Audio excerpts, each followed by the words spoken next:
Krimināla atbildība par jaunības kļūdu, vai to var labot? Sodi un to piemērošana ceļu satiksmē, probācijas klienta izvērtēšanas ziņojums, sabiedrībā izciešamais soda veids, sabiedriskais darbs vai probācijas uzraudzība. Es esmu Zaida no LV portāla un es vadu raidierakstu Kā likums.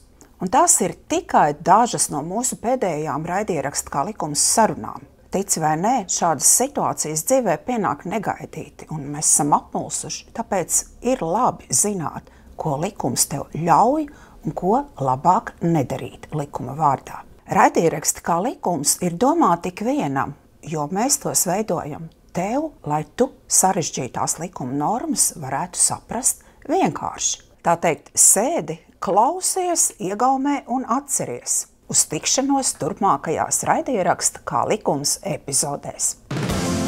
Kā likums? Kā likums?